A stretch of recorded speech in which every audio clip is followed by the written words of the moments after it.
Oi, gente. Estão me escutando bem?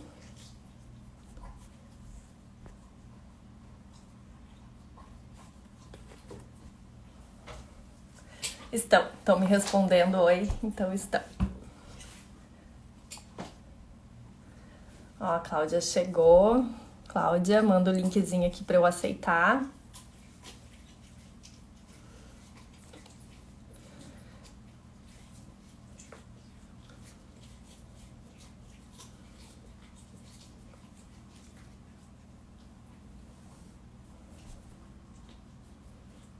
Só esperando a Cláudia mandar aqui, a gente já começa. Dá um tempinho aí pro pessoal ir entrando também, procurando. Aí embaixo tem dois quadradinhos com um pontinho de interrogação. Acho que é só clicar ali. Ou é nas duas carinhas. Acho que é nas duas carinhas. Aí vai vir uma mensagenzinha aqui pra mim pra eu te aceitar.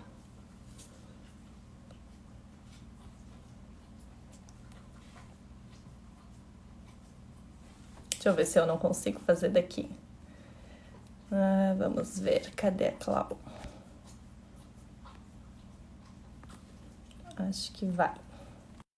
Vê se este Cláudio. Aí. E não tava conseguindo, agora foi.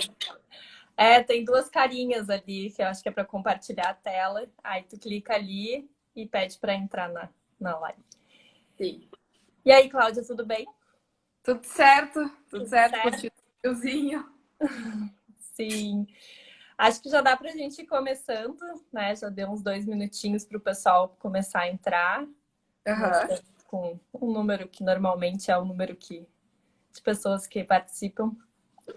Bom, pessoal, hoje a gente vai falar um pouquinho sobre treinamento físico no meio aquático para pessoas com diabetes do tipo 2.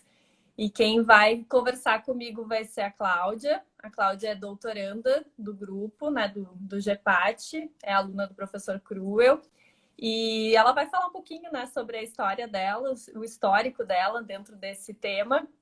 Mas já só para adiantar, ela já vem trabalhando há bastante tempo, né, com essa temática. Então, fez trabalho de graduação, fez o mestrado e o projeto dela também é com diabetes, tá? Então, Cláudia, te apresenta um pouquinho, fala um pouco de ti e depois a gente começa a conversar sobre o que mais interessa no momento. Bom, primeiramente, boa noite, pessoal. Meu nome é Cláudia. Eu entrei no CPAT em 2013. Eu fui convidada pelo professor Cruel. Nesse ano de 2013, eu fiquei só por uns 3, 4 meses nos projetos de extensão da piscina. E logo em seguida, eu saí para fazer intercâmbio por um ano com parte do programa Fronteiras. Depois, em 2014, quando eu voltei para o Brasil e voltou o semestre na URGS, uma das primeiras coisas que eu fiz foi conversar com o professor Cruel, porque esse meu tempo fora do país aumentou bastante a minha vontade de continuar estudando, participar desse mundo da pesquisa.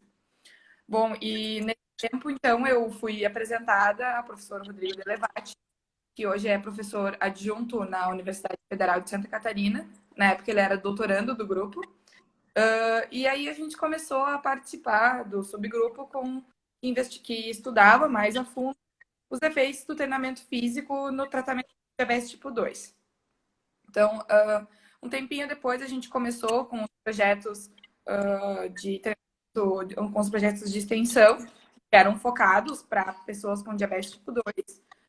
Posteriormente, a gente começou a fazer também com pessoas que tinham dislipidemia, né? A gente uniu as populações, vamos dizer assim. Mas a gente começou na época com um treinamento meio terrestre.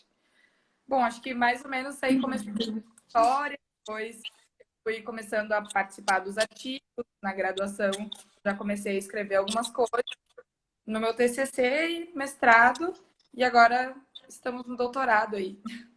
E os resultados desse trabalho a gente vai ir falando ao longo da nossa conversa, né? Então não vamos antecipar as coisas.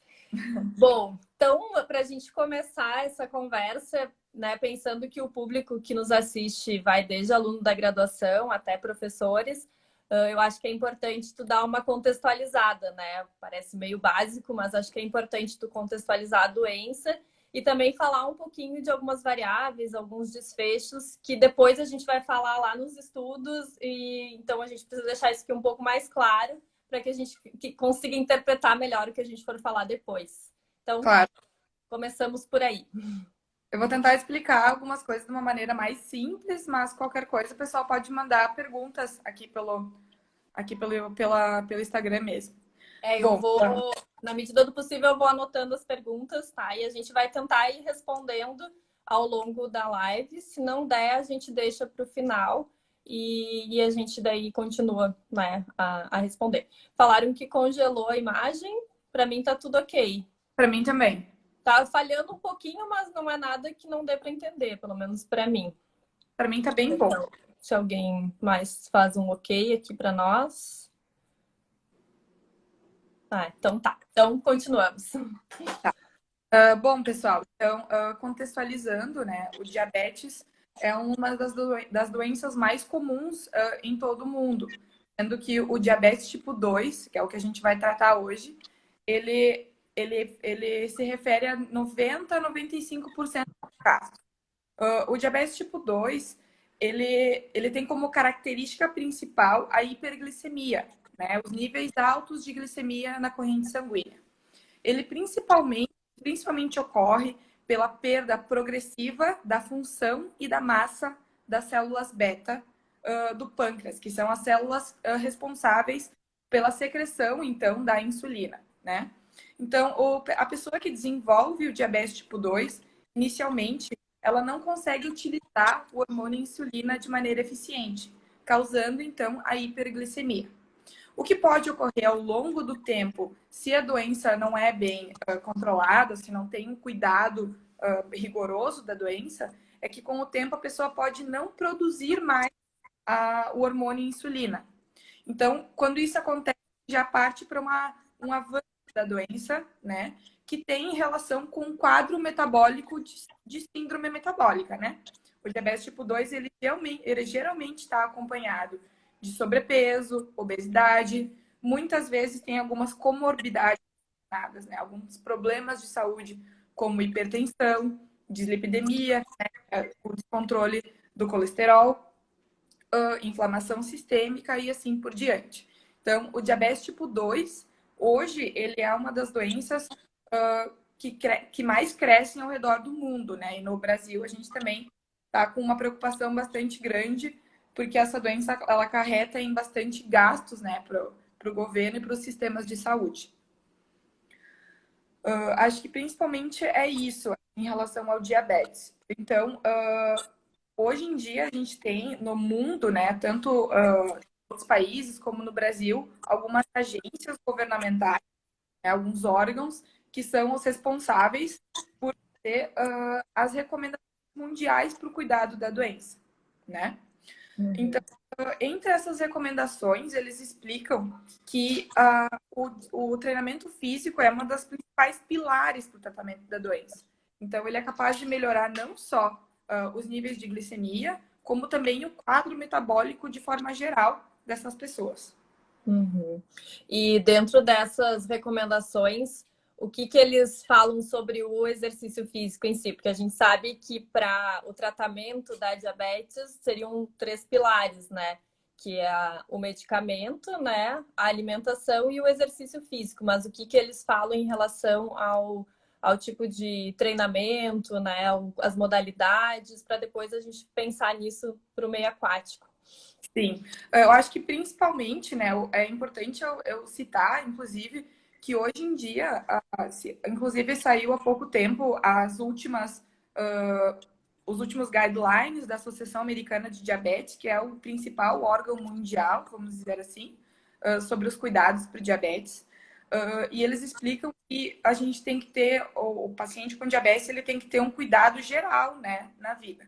Então, tanto o exercício físico quanto o comportamento sedentário tem que ter um cuidado bastante rigoroso. O que eles colocam como fórmula de treinamento físico.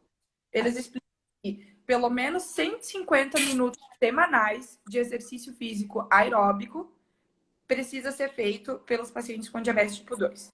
Esses 150 minutos podem ser divididos ao longo da semana. Pode ter 3 sessões de 50 minutos, 5 sessões de 30 minutos, né?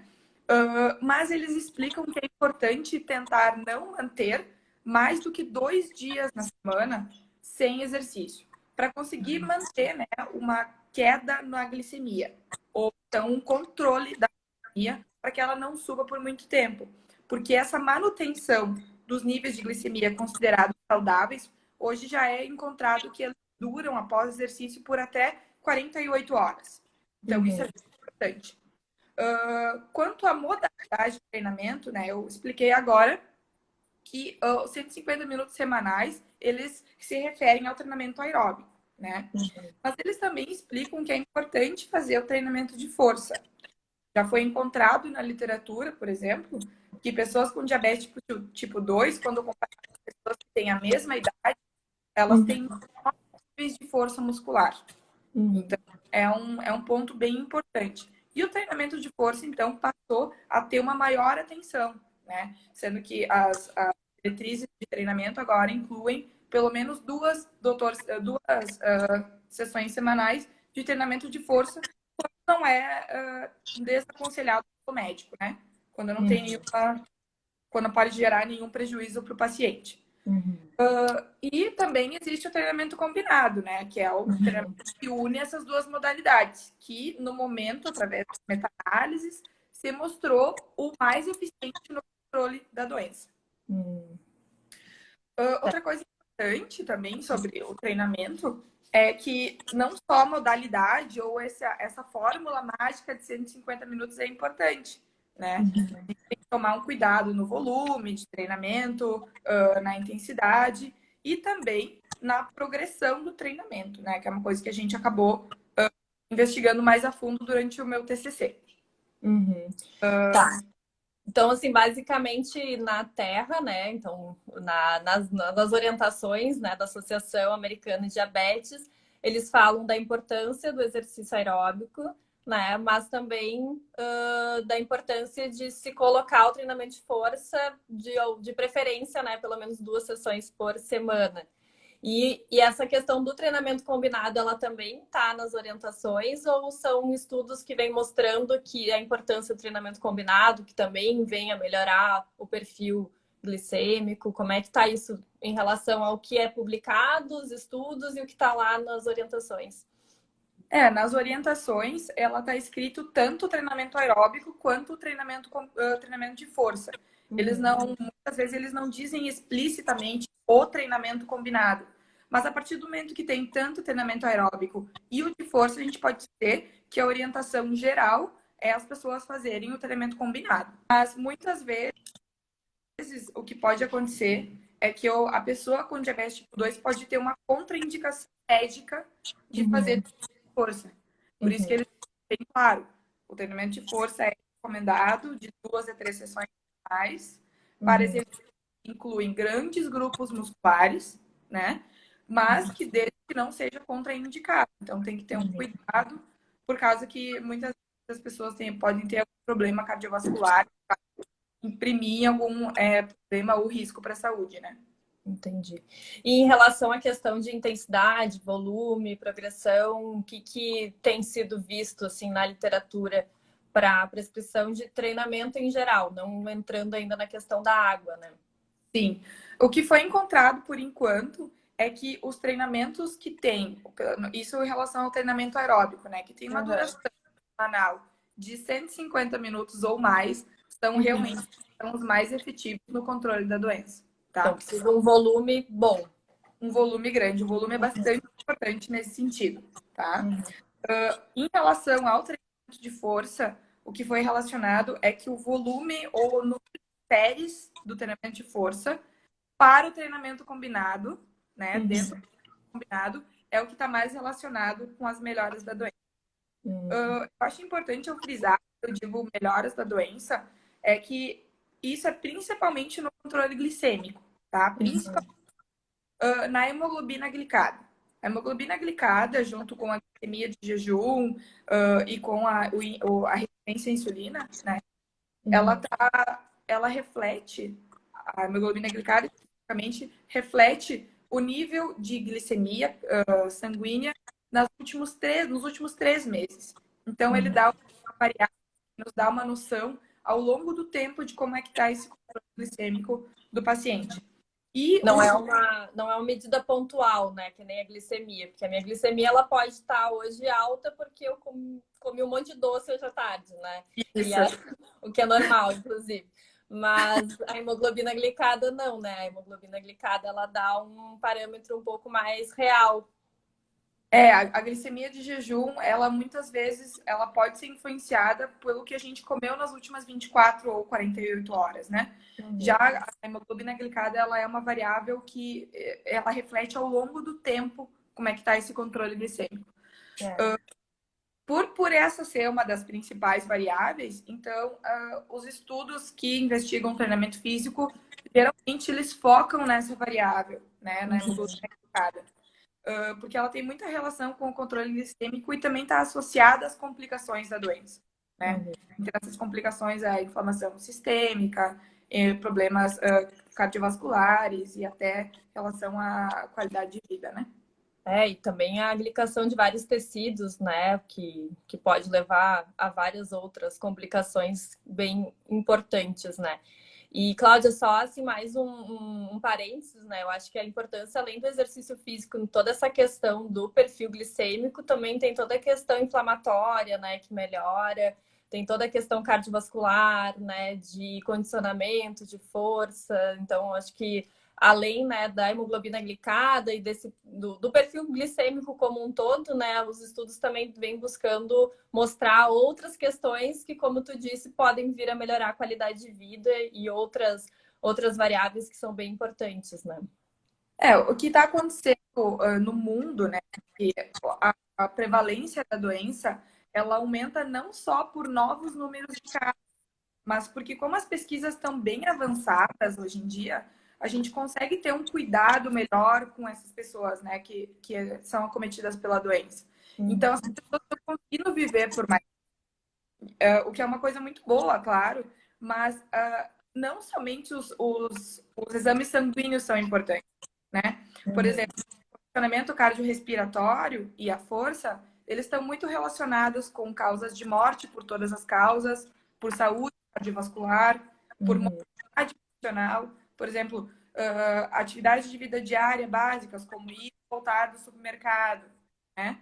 Então, quer que essa pessoa com diabetes ela viva por bastante tempo, mas viva com qualidade, né? Que ela tenha um bem-estar físico e mental também, né? E o exercício já está mostrando ser bem importante nesses pontos, né? Tá, e agora vamos pensar o quanto isso é factível, né? A gente trabalhar nesse volume todo, né? A gente vê também alguns estudos mostrando da importância da intensidade, né? Tem alguns estudos até com HIIT, tudo fora d'água, né? Então, o quanto isso realmente é factível no dia a dia? A gente conseguir levar um diabético que normalmente não é só diabético, né?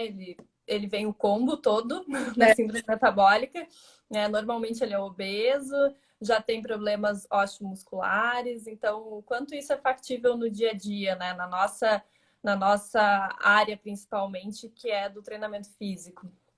É que quando a gente pensa no treinamento, independente para a pessoa que tem diabetes ou não, a gente quer que essa pessoa treine ao longo da vida, né? A gente quer que essa pessoa tenha uma rotina que inclua o exercício no dia a dia dela. Então, vamos pensar no longo prazo. A pessoa com diabetes tipo 2, ela geralmente não é regra, mas geralmente vem no combo, como tu disse, sobrepeso, né, de problemas osteomusculares. Com o avanço da doença, ela pode desenvolver neuropatia periférica, que causa bastante dor em principalmente joelho, quadril e coluna, né? Bom, então, será que essa pessoa real com diabetes tipo 2 vai conseguir 150 minutos de treinamento aeróbico na pista atlética ou na esteira, e mais as sessões de força, será que ela não vai começar a ter problemas joelhos ou algum problema da coluna, por exemplo. Isso é uma coisa que a gente tem na prática, nos nossos projetos de extensão, lá na... A gente começou a ver que o pessoal adorava treinar, começou a ter joelho, a ter algum problema no quadril. E realmente, né, fica um pouco complicado. Nesse cenário, então, o treinamento aquático ele entra como uma modalidade bastante interessante para essa população. Porque ela consegue, o meio aquático ele tem algumas propriedades físicas que acarretam em benefícios para as pessoas continuarem treinando, né? Então, o que acontece? Vamos tratar de algumas propriedades físicas da água, né? O empuxo, né? Que é uma força de baixo para cima, que vai acarretar numa redução do peso hidrostático. Vamos fazer uma comparação. Uma pessoa que pesa 100 quilos, se ela está dentro da água, ela tem uma redução de 70% do peso aparente dela. Então, a redução do impacto articular, principalmente quando está na altura do processo tifoide, que é a altura de imersão, né? A profundidade de imersão que a gente faz principalmente na hidroginástica, então ela tem uma redução muito grande do impacto articular, né? Correta numa facilidade e também. Então, travando. Tá travando um pouquinho, sim, mas acho que é da conexão. Aqui aparece que tá tudo normal. Tá tudo bem, né? Tá indo normal aí? Tá travando um pouco, mas não sei, eu consigo acompanhar a linha de raciocínio, não sei se o pessoal tá conseguindo acompanhar. Vamos ver, eu vou Mas tentar só mudar vou fazer de repente, dar uma mexida na tua internet, eu faço um pequeno resumo do que tu falou até então. Mas, assim, a Cláudia comentou um pouco da questão de quanto que é factível a gente trabalhar com um volume tão alto, né? Pensando em meio terrestre. E comentou, inclusive, dos nossos trabalhos em pista, né? Que a gente fez com diabéticos e dislipidêmicos.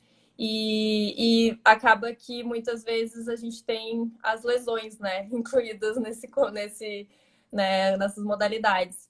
Então, a gente começou agora a falar da questão do meio aquático, né, e da redução do impacto que faz com que a gente consiga talvez trabalhar um volume um pouco maior dentro d'água, e a Cláudia vai continuar falando agora. Mas qualquer coisa vocês me avisem. Tá. Bom, então, com essa facilitação, né, do menor peso hidrostático, a gente tem uma menor força de reação vertical nas articulações, um menor impacto nas articulações. Então, a pessoa consegue ter uma menor sobrecarga, né, e uma maior segurança para continuar o treinamento. Isso também na prática. Se tu colocar uma pessoa treinando em ambiente terrestre em comparação com o meio aquático, a gente consegue fazer um treino que pode ter uma maior intensidade no meio aquático, né? Então, até antes eu esqueci de falar um pouco bastante importante, que as diretrizes de treinamento são de 150 minutos para uma intensidade moderada a intensa. Mas a pessoa que tem um nível de treinamento um pouquinho mais avançado, ela pode fazer 75 minutos semanais de treinamento intenso ou intervalado, né?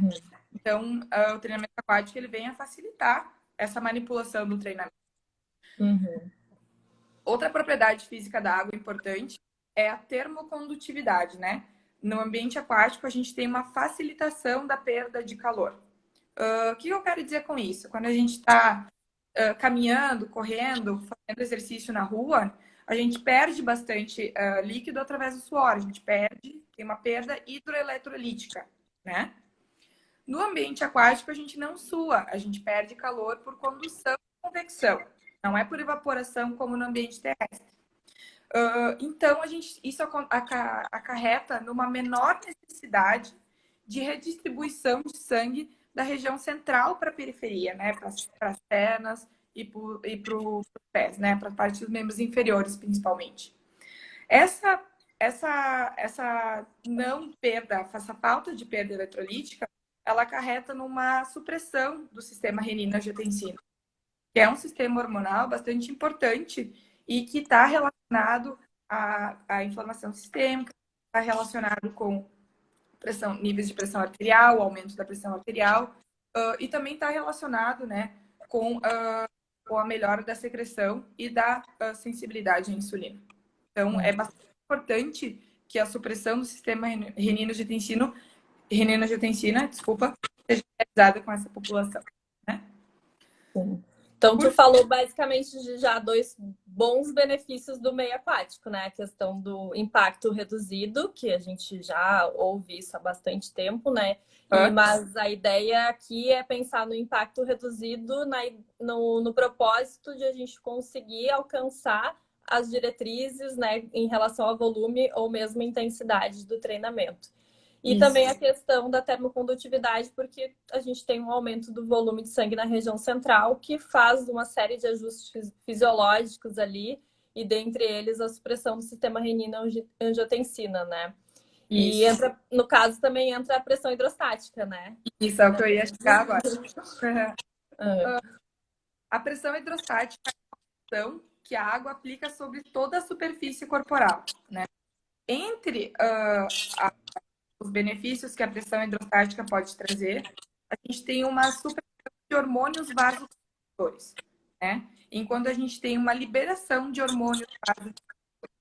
E com isso, então, o meio aquático também acarreta em uma liberação do natriurético atiral, que vai causar uma estimulação da lipólise, né? Vai ter uma maior quebra de triglicerídeos.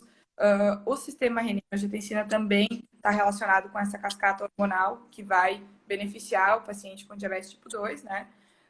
Mas o que eu quero mostrar com isso é que o meio aquático vem como um meio bastante interessante que a gente vai conseguir alcançar essa diretriz para treinamento.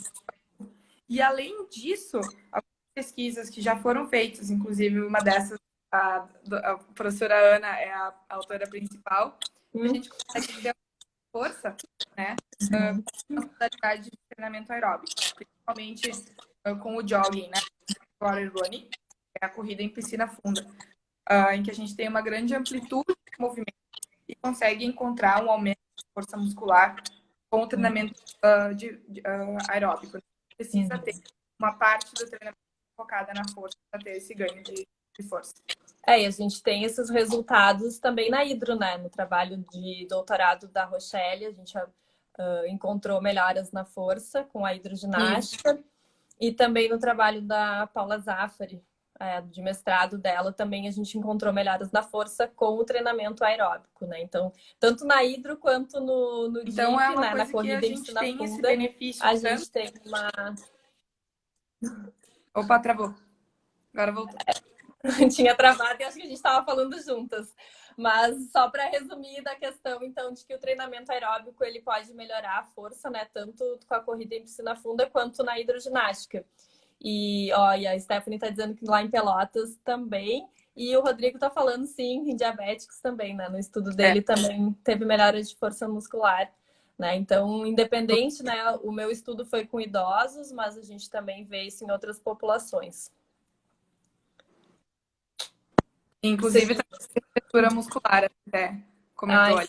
A Stephanie mediu espessura muscular. Então, além de aumentar a força, também aumentou o tamanho do músculo, né? Então, hipertrofia.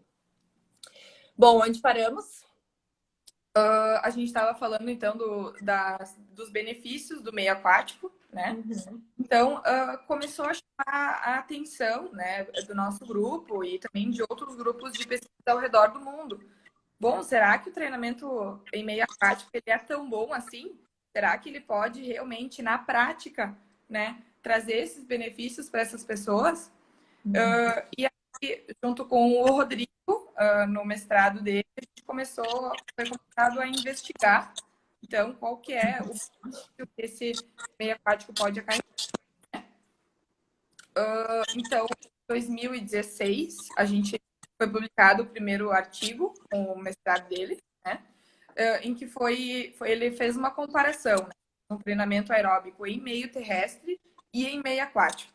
A manipulação das variáveis de treinamento foram similares entre os dois grupos. A diferença do treinamento era o meio mesmo. Então, era na pista atlética, caminhada e corrida, o grupo em treinamento em meio terrestre, E para o grupo em meio aquático era corrida em piscina funda, né?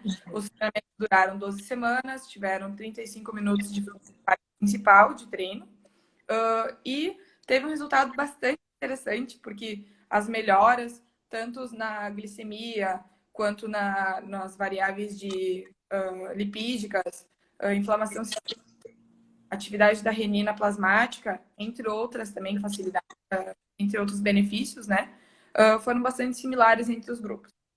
O que foi bastante também interessante nesse estudo é que o grupo que treinou em meio aquático, eles tiveram menos efeitos adversos, né? As pessoas tiveram menos dor muscular ou não tiveram nenhuma lesão no meio aquático em comparação com o resto. Então, parece que o treinamento aquático foi mais seguro para essa população. Esse estudo foi bastante legal. E mesmo assim, né, não tendo diferença em algumas nas variáveis ali de perfil glicêmico, inflamatório, a magnitude de melhora ela foi um pouco melhor no treinamento em meio aquático, né? Não teve uma diferença estatística, mas a magnitude para algumas variáveis que agora eu não vou me lembrar exatamente de cabeça, mas eu lembro que, principalmente, se eu não me engano, a parte inflamatória. Isso, e também na pressão arterial sistólica, eles também mostraram um benefício de redução nessa variável, também melhorou a mobilidade funcional. Então, tem uns efeitos bem interessantes, né? Mostrando que na prática é factível ser eficaz. E eu na época, né, no mestrado do Rodrigo, eu participei, a gente brinca, né, que a gente fez 2 mestrados juntos. E eu me lembro exatamente na pista do pessoal tendo problema de dores, de lesão, né, a gente tendo que adaptar o treino, passar o treino, sair da pista, ir para grama para tentar diminuir um pouquinho. Então, esses resultados eles acabam não aparecendo às vezes nos artigos, né? Então, beleza, o meio terrestre e o meio aquático tiveram os mesmos resultados, né? Pela estatística, mas vivenciar lá a gente viu que teve suportaram melhor o meio aquático do que o meio terrestre, né? Até porque a manipulação da intensidade do treinamento, não foi um treino de moleza, não, né? Teve uma intensidade que partiu de 85% da frequência cardíaca ao limiar anaeróbico, terminou 100% da frequência cardíaca do limiar anaeróbico, né? Então, foi um treino que eles não chegavam lá para passear ou só se divertir. Era um treino realmente pesado, né? Eles tinham que realmente se esforçar para alcançar a frequência cardíaca alvo de treino, né? O Rodrigo escreveu ali, foi a atividade da renina plasmática, e agora já sumiu, mas acho que era angiotensina 2, não sei. Que realmente a magnitude foi maior na água, mas não teve. Mas na terra também melhorou, né? Isso, sim. Bom, posteriormente, então, no doutorado do Rodrigo, ele continuou investigando o meio aquático e dessa vez ele utilizou 3 grupos de treinamento, né? Esse estudo do doutorado do Rodrigo ainda não foi publicado, a gente está submetendo os artigos, quase que está agora. Bom, nesse estudo, então, teve 3 grupos de treinamento, né? A gente começou, a gente realizou um grupo de treinamento em meio aquático com o treinamento aeróbico, outro grupo com o treinamento em meio, com treinamento combinado, e teve uma novidade nesse estudo que a gente incluiu um grupo controle em imersão, né? O grupo controle é bastante importante para a gente ter, principalmente nos ensaios clínicos, né, randomizados. E por que a gente fez, então, um grupo em meio aquático? Porque a gente queria entender se os benefícios para pessoas com diabetes vinham só do ambiente aquático ou se era o treinamento que fazia essa diferença. Então, essas pessoas que estavam no grupo controle, elas participaram do mesmo período que os grupos de treinamento, né? Mas ao invés de fazer o treino dentro da água, eles tinham sessões de relaxamento, alongamento. Então, era bem tranquilo, assim, a intervenção, só para a gente tentar manipular, ver a diferença dos grupos que faziam um treino mais pesado, né? Era basicamente para isolar a questão do exercício físico, né? Todos tinham o fator meio aquático, né? Mas o que diferenciava ali eram os modelos de treino, né? Um combinado, um aeróbico, e o outro que fazia nada sistematizado, era um relaxamento, né? Uma atividade mais sem muito estímulo, né? Neuromuscular Isso, e cardiorrespiratório. sim. Bom, já os treinamentos, né, eles tiveram uma duração de 15 semanas, foi uma duração um pouquinho mais longa do que quando ele fez no mestrado dele, e foram de 3 sessões semanais de 50 minutos cada. Então, atingiu a recomendação da Associação Americana de Diabetes, né? Esse estudo, então, ele encontrou, parecido com o que aconteceu no mestrado, não teve uma diferença estatística na maioria das variáveis, né? Não teve uma melhora, uma diferença na melhora entre os grupos. Mas os grupos de treinamento combinado e aeróbico apresentaram uma maior magnitude de melhora em praticamente todas as variáveis, né? Entre as principais melhoras, a gente pode destacar a hemoglobina glicada, a resistência à insulina através do índice Roma, a insulina de jejum, variáveis lipídicas, renina plasmática também, consumo de oxigênio de pico, pressão arterial diastólica e também aumento de força de membros inferiores, similar aos grupos, né? Uhum. Porém, na força de membros superiores, teve uma diferença, né? O treinamento combinado foi o que melhorou a força de membros superiores para flexão e extensão de cotovelo. Então, nesse estudo mostrou que, tipo, para melhorar a força máxima de membros superiores, teria que ter esse estímulo de força que foi realizado no grupo combinado. Uhum. E pelo que eu me lembro, o Rodrigo ele quis também avaliar esses dois grupos, né, o aeróbico e o combinado, justamente porque nas diretrizes tinha muito essa questão, né, do aeróbico ser muito importante, né, e o combinado também. Então, da água, como que isso ia ser respondido, né? Como que isso ia afetar as variáveis de interesse, né? Então, foi bem interessante que, de novo, não tem muitas diferenças entre os dois modelos, né? O aeróbico, de novo, melhorou a força de membros inferiores, mas eu acho que essa informação que tu está colocando é bem importante, né?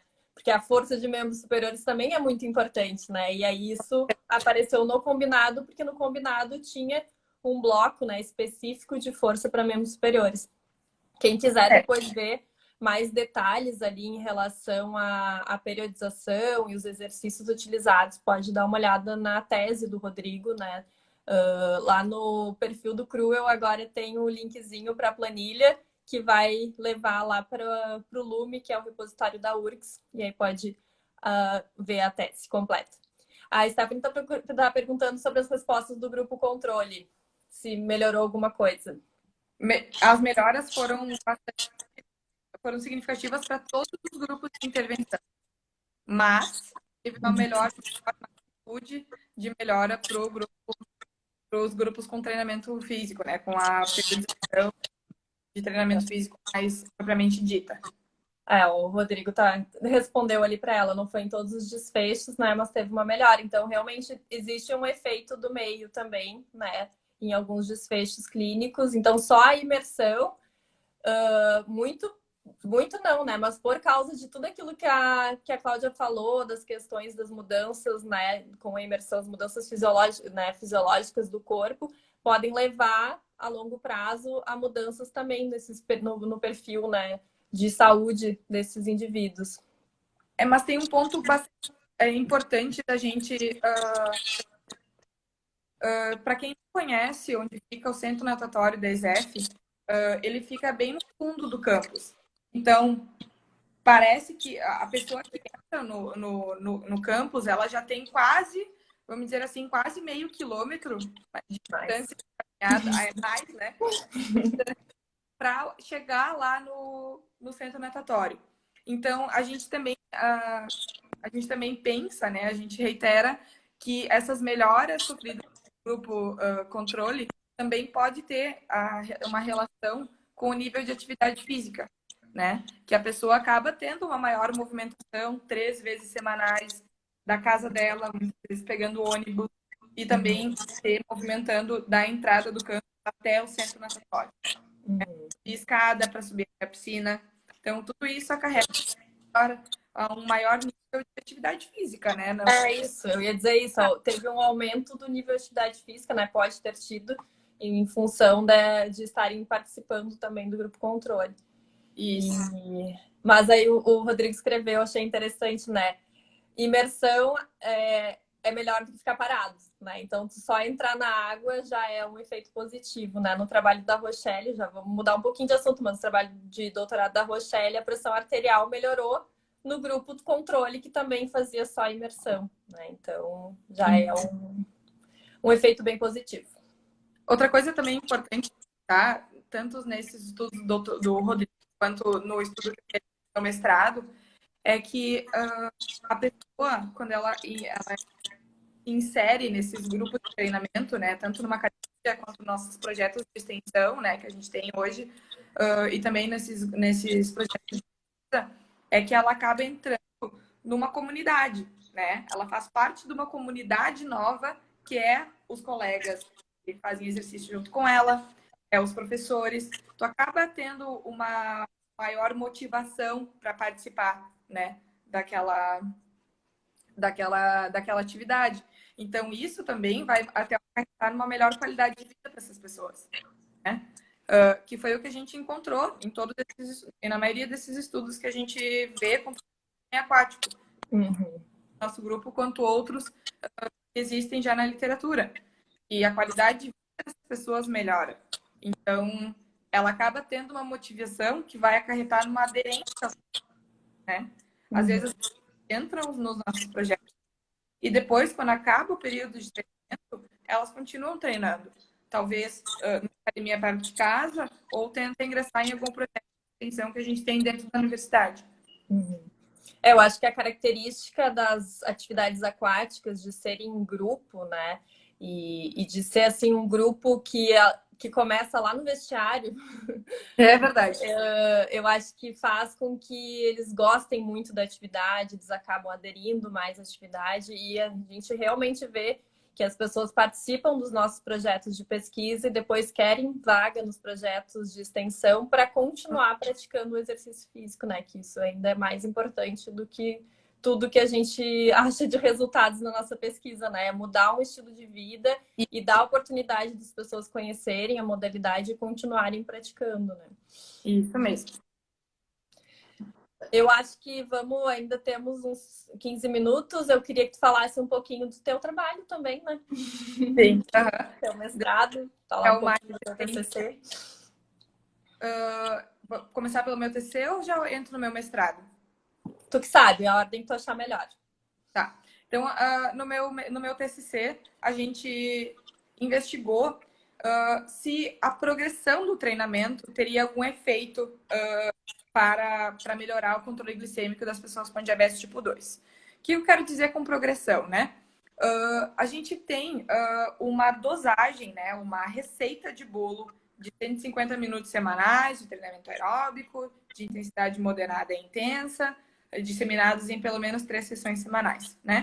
Mas será que só essa receita de bolo é suficiente para a pessoa ter uma melhora na glicemia ao longo do tempo? Será que se ela sempre fizer o mesmo treino por 3 meses ou mais, vai continuar tendo uma queda? Ou será que o sistema dela vai estagnar e não continuar melhorando, né? Então, a gente investigou através de uma revisão sistemática com meta-análise, para ver se, então, as pesquisas que tiveram uma progressão do treinamento tinham uma superioridade no controle glicêmico do que os estudos que tinham, então, uma dosagem fixa, sempre o mesmo treino. Por exemplo, 3 meses, 2 sessões semanais de 45 minutos, de 80% a 90% da frequência cardíaca máxima, né? Bom, então a gente encontrou nessa meta-análise, que inclusive ela foi publicada no ano passado, para quem quiser depois eu posso enviar, a gente encontrou que o treinamento com progressão, em comparação com os grupos controle, teve uma maior magnitude de redução na hemoglobina glicada do que os treinamentos que não realizaram progressão, né? Ou seja, parece que aumentar o estímulo de treinamento ao longo do tempo também é importante para acarretar em uma queda na glicemia ou melhora do controle glicêmico a longo prazo ou médio prazo, né? Bom, aí surgiu a ideia do meu projeto de mestrado. Eu gostaria, então, a ideia era a gente investigar, colocar isso através do ensaio clínico, para ver se 2 grupos de treinamento, né, realizados em paralelo, um deles tendo progressão do treinamento e outro com um treinamento fixo durante o aula, eles teriam diferenças no controle glicêmico, lipídico, na qualidade de vida, no consumo de oxigênio e algumas variáveis. Para isso, então, a gente fez pela primeira vez uma parceria com a Academia de Terapia de Porto Alegre, que fica ali no bairro Teresópolis, e a gente fez 3 sessões semanais de treinamento de caminhada ou corrida em piscina rasa. Então, a piscina deles ela tem 1,40 m de profundidade e faziam deslocamento pela piscina. Eles utilizavam também o densímetro, né, para ver a gente fazia teste para ver a frequência cardíaca o limiar anaeróbico. E um dos grupos teve um aumento da intensidade ao longo das semanas e o outro grupo teve sempre a mesma intensidade. Nesse estudo, a gente não conseguiu encontrar diferença entre os grupos, né? Não houve diferença entre os grupos nas melhoras. A gente encontrou melhora na insulina de jejum, a gente encontrou melhora em algumas variáveis de lipídico, encontrou também na resistência à insulina, mas a gente não encontrou, nesse estudo não foi encontrada melhora na hemoglobina glicada, que foi o desfecho principal da doença. Bom, parece então, que a progressão é importante, mas nesse estudo a gente não conseguiu encontrar diferença. Fica a pergunta se períodos mais longos de treinamento poderiam ter alguma diferença, né? Que impactasse de maneira significativa, então, na saúde dessas pessoas. Por enquanto, a gente não pode afirmar que o estudo confrontar, foi, até onde a gente sabe, o único que foi realizado, que a progressão do treinamento é superior na não progressão.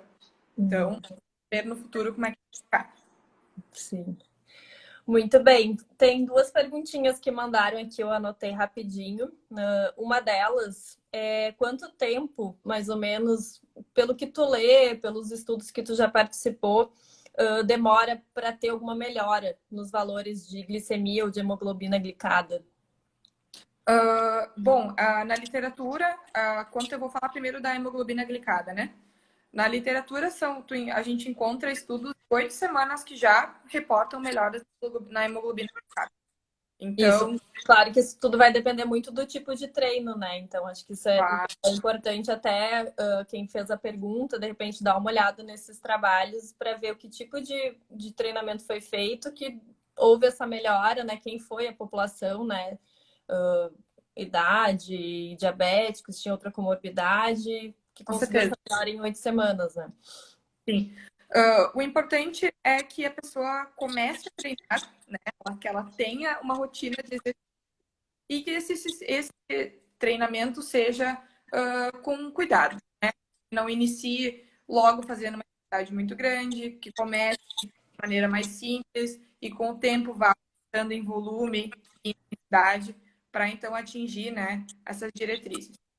Quanto à glicemia, a gente realizou esse estudo já foi realizado no mestrado do Rodrigo, em que eles fizeram uma avaliação da glicemia capilar antes e após os treinamentos, né? Na primeira sessão de cada mesociclo. Então, em cada início de novo mesociclo, a cada 4 semanas, se eu não me engano, foi realizado, então, a avaliação da glicemia capilar, para ver se teria uma queda na glicemia com uma sessão de treinamento. E foi encontrado que sim, essa queda ela é bem significativa.